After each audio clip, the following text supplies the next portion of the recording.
Walking down the infamous streets of Kensington Avenue, I am enveloped in an atmosphere of despair.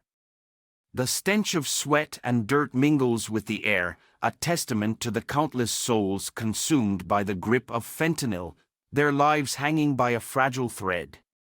Sleep eludes me as my mind is plagued by the haunting cries of a desperate mother in search of her missing daughter.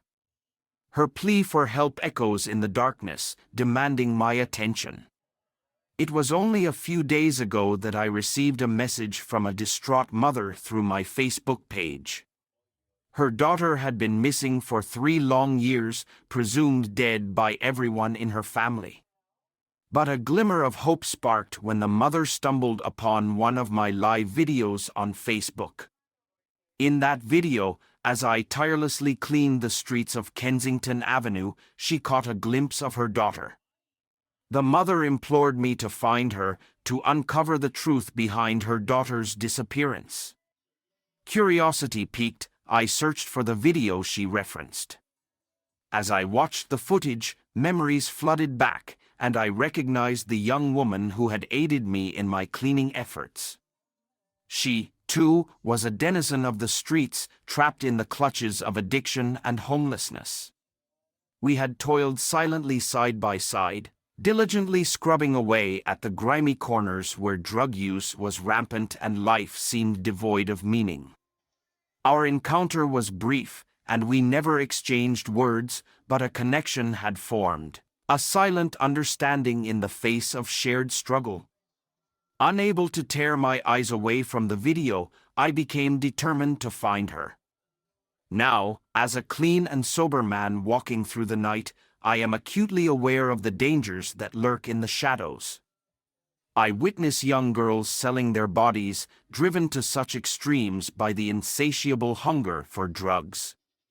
A young girl approaches me, offering herself, but I firmly decline, recognizing the desperation etched on her face.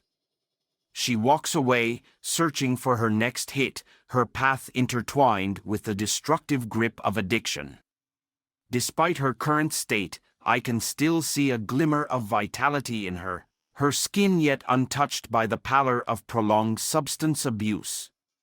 As I continue my journey, navigating the treacherous streets, I am filled with gratitude. Gratitude for the newfound clarity and strength that comes with being clean from fentanyl. The veil has been lifted, and I can now perceive the true dangers that Kensington Avenue harbors under the cloak of night. I bear witness to the overwhelming power fentanyl wields, ensnaring minds and souls in its dark web.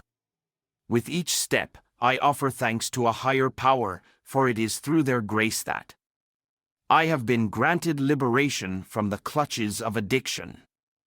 When I opened my eyes, the realization hit me like a gust of wind slicing through the car windows.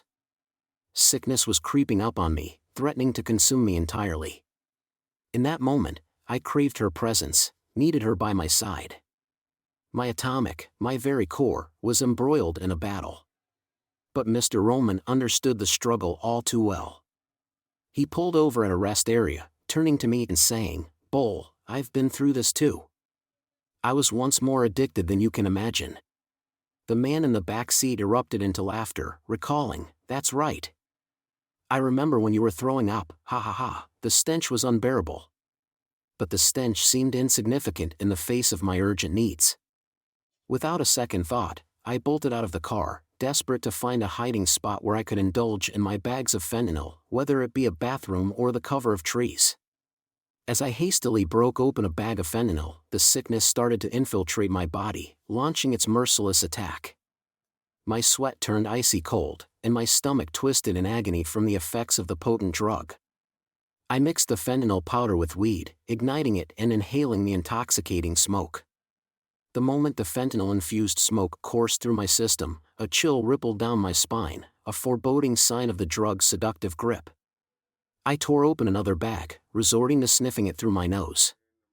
With each inhalation, the warm embrace of fentanyl enveloped me further, intensifying its hold on my senses. Minutes later, I found myself making my way back to the parking area, where I spotted Mr. Roman seated at a table beneath a tree. He called out, "Bull, come here, eat." Before me were Burger King burgers, a luxury I couldn't afford. Romero, the other man present, was both consuming his meal and feeling the effects of his own high. He looked at me with a mixture of approval and curiosity, questioning whether I had consumed enough fentanyl to keep us going. Meanwhile, Mr. Roman engaged in conversation, discussing the wonders of God and the beautiful things that awaited us through faith. I reached out and grabbed a burger, a rare moment of realization dawning upon me. I possessed drugs, but I lacked the means to secure a meal or anything else for that matter.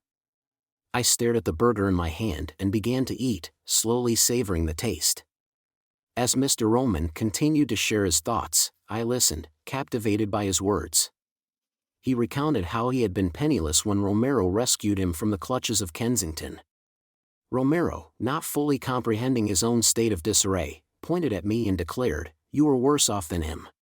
We finished our meal, and I absorbed the fragments of Mr. Roman's Bible readings, though my attention wandered elsewhere. Then he uttered a phrase that cut through my haze: "God knows your heart. He hears you when you call out to him from the depths of your being." With renewed determination, Mr. Roman exclaimed, "Let's go," as we made our way back to the car. I was primed and ready to continue our journey, fully aware that we still had 15 long hours ahead of us on the road.